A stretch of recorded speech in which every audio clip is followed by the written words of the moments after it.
it's Jessica. Welcome and welcome back to the Not Carrie Bradshaw YouTube channel. In this video, we are talking The Gilded Age, Season 3, Episode 2. I can't believe it's already been 3 seasons of this show that makes a real meal out of low-stakes drama, and I'm so here for it. I said, let's sit down and chat about this before I go get my 4th of July weekend started, okay? And with that being said, one of the most compelling storylines for me here, or character arcs so far for me, is Jack's. I am so invested in seeing how Jack navigates this idealized version of the American dream, right? So the whole idea of our country's founding was it shouldn't matter who your father was. You should be able to come here and, pull yourself up by your bootstraps, quote unquote. And if you're talented, if you're smart, if you've got the gift of the gab, if you've got the juice, you should be able to make a good life for yourself. And we know why there's a lot of reasons that isn't true for a lot of people. But the fact that Jack is a straight white male who comes from humble beginnings, and he has the genius to come up with something that could revolutionize the way people live. He is the ideal candidate for the quote-unquote American dream. And I'm so curious to see whether or not his dream is actually going to come to fruition, because we know that there are still a lot of systems in place that make it difficult for even someone of his, demographic identity to come up in the world, especially because he has people around him who are, providing support in community and cheering him on, and his bosses are supportive of this new business venture. He also has some of his peers sowing doubt into him about just how high he can climb. So I'm very invested in seeing what happens with this ideal candidate for the great experiment of America, of our country. And this is also what made Billy Carlton's mom's comments so fascinating to me, because this is still early on in the nation's founding, right? Our country is still to this day relatively young compared to these other empires, countries, and things of that nature, right? So they're still kind of working out what it means for your family name to hold some weight versus someone else's wealth. I think that's something that we're probably still navigating today, because we were just having a huge conversation about nepotism and nepo babies, and Meryl Streep's daughter is on this show. It's a lot, right? But I think that her trying to pull rank with Bertha by saying, like, you might not think my family is good enough for your daughter and her bangs, but I hate to pull rank, but my family's name is on the Declaration of Independence. And Bertha is like, bitch, we got more money than you, so what now? So what now? I'm going to tell you something that I thought about a little bit more.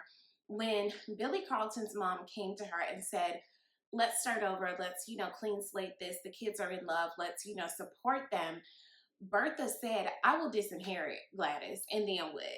I'm so curious if that was her way of trying to find out, do you have the balls to be the kind of man that I want for my daughter?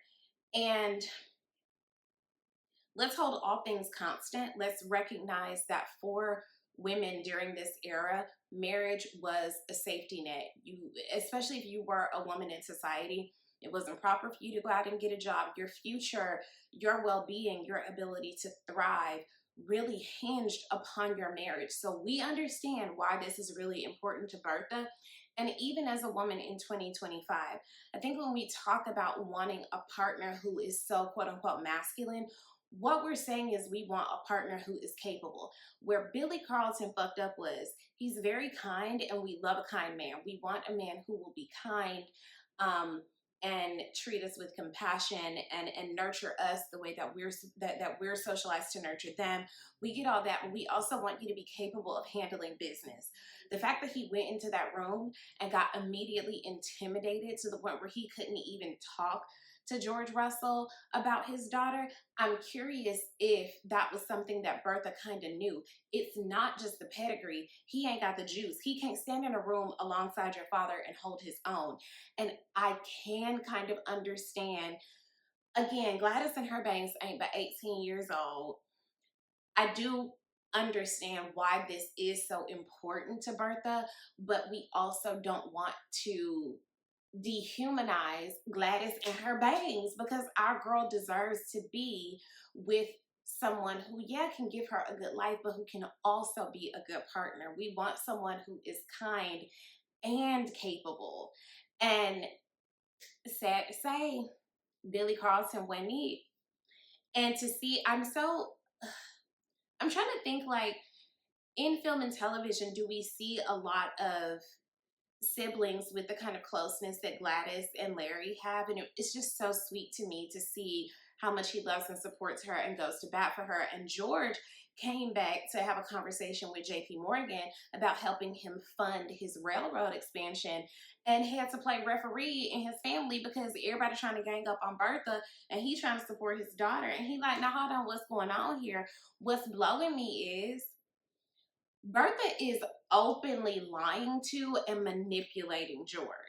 And the fact that all of her schemes have come to light since he's back in town, like, we know you planning these stories. We know that you're the reason that everyone thinks that the Duke is coming here to propose to Gladys. And now this man now showed up to my front door talking about he brought his lawyer to discuss some things. What we got to discuss? Bertha, you done kept some shit hidden, and now it's coming to light. And it's looking like, I think that George and Bertha are each other's most formidable foes. Like, they are each other's final bosses. And I'm real curious to see how this gonna turn out, because she really tried it. Like, there's no way around it. Like, she wholeheartedly, absolutely tried it. She wasn't truthful with George or with Gladys and her bangs, to be quite honest. Like, you have pulled a lot of strings and manipulated a lot of conversations and situations to get the Duke to come here and to give people the impression that now you've put everyone in a position where, yeah, Gladys might be ruined if we don't go along with this marriage. That was manipulative as hell. Manipulative as hell, and I don't love that. I am so glad that they got a black doctor around there to see about our girl Peggy. I was so interested with seeing the dynamic between Peggy's parents. Peggy's dad, Arthur, is like, I ain't going through no service insurance. I ain't doing it. I am a business owner. I am a strong black man. I would not be going through the service insurance to go see about my baby. And I understand the pride that he has. I also really appreciate that he wasn't letting the Van Ryns off the hook in terms of their well-intentioned liberalism. I appreciate that he called them out and kind of like held them to the fire about, like, girl, having good manners ain't gonna undo hundreds of years of slavery. What we talking about? Like, I'm so glad that your daddy raised y'all to be mannerable people, but it's gonna take a whole lot more than manners to undo what's been going on in this here country, and that's still true today. Hello? I do appreciate that we got a little bit of humanizing, where Agnes talks about when Oscar was a baby and he was very sick and there wasn't anything that anyone could do. We have not really seen her be this kind of maternal. We in the previous seasons, we've seen these glimpses of humanity when she talks about or hints at how horrible her marriage was, and we get the impression that there was abuse there. And, you know, she has these very human moments that soften her a bit. And this was one of those times. And I appreciate that her and Peggy's mom were able to connect on the strength of, like, being mothers who, you know, have cared for ailing children. And I think to a certain extent was trying to communicate that to a limited degree as a mother, that maybe she sees Peggy somewhat as a daughter in a way, but I don't want to give her too much because we don't believe in white saviors around here. But I appreciated the way that these scenes played out, because Peggy Daddy wasn't playing the radio with these folks. I'm also very excited to see what happens when our girl goes to the beach to get a little beach air, to feel a little better. She gets a little time off from work. She got her story published in the newspaper. Our girl is out here doing big things, and she is recovering from what was probably a cold, pneumonia. Either way, we're happy that our girl is doing well.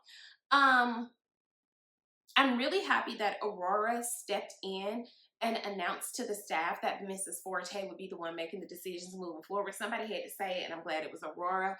Baby, let me tell you something. We ride at dawn to jump Charles Fane. We ride at dawn. It's one thing to say, I found someone else who I love more and I want to be with her. It's another thing to say, I'm going to ruin you unless you give me what I want.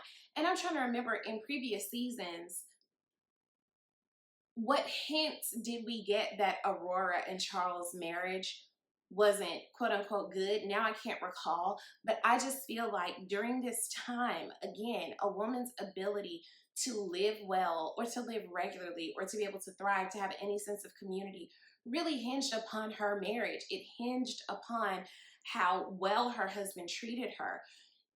During this time, you cannot just be leaving these women all willy-nilly and send your mistress to Newport. Don't pull this woman away from all of her friends and family. And she's trying to save face so that she can just maintain her friends. Like, again, these ladies, they didn't have too much. They didn't have no social media. They didn't have, all they had was parties. And if you aren't the right kind of white or the right kind of rich, you might not can't go to the parties. And that's all they had. That's all the community my girl had. But now you done showed up at this party with your new hoe. Somebody, you made her come. She didn't even want to come. Okay, well, she's a weak bitch too. So, two weak bitches together. Y'all should scissor, okay? And so now Mrs. Astor done clocked your tea that she was lying about this man being sick, and she leaving your party because she's like, I wouldn't want to catch it, to the divorce disease, basically. And I'm just like, why are you being horrible to this woman? Why are you punishing her because you no longer want to be married? That is something that infuriates me to a degree that I can't begin to understand. You're the one who decided that you want to blow up y'all's life together. You're the one who wants to leave. Why does she have to suffer? Why should she have to be punished? Why don't you and your mistress run off into the sunset? But you don't get to pick her up and just put your mistress in her place. These other society ladies ain't gonna receive her like that. She gonna forever be your mistress, even when y'all get married. I hate that man. I want to fight him. I'm very upset. Does anyone else get the feeling that Mrs. Astor is low-key shading Bertha when she says these little comments about the Duke coming to see her? I feel like Mrs. Astor is hinting at Bertha and the Duke having something going on. That it's not just about Gladys, that it's something with y'all too. I feel like she's trying to kind of start that rumor a little bit. Oscar's former lover said, baby, I give you some money. I give you some money and I'll make sure, everybody know they need to fuck with you again. Don't worry about it. I got you. He's a good man, Savannah. A good man. Who saw that coming? Okay? And hopefully Oscar don't mess over his money, because I'm still not over it. I'm still not over how that girl came in and scammed everybody. So let's see what happens. Maybe Oscar can be back on the up and up once he gets his check, and we'll see if other people want to invest with him after he done, messed over his family fortune. So that's it for season 3, episode 2. We'll be back to discuss the next episode soon. Thank you guys for joining. Be sure to like and share and comment and join the Patreon and do all of the things so that I too can buy a brownstone, but not on the Upper East Side. I don't want to live on the Upper East Side. I want to stay in Brooklyn. Okay, talk soon. Bye.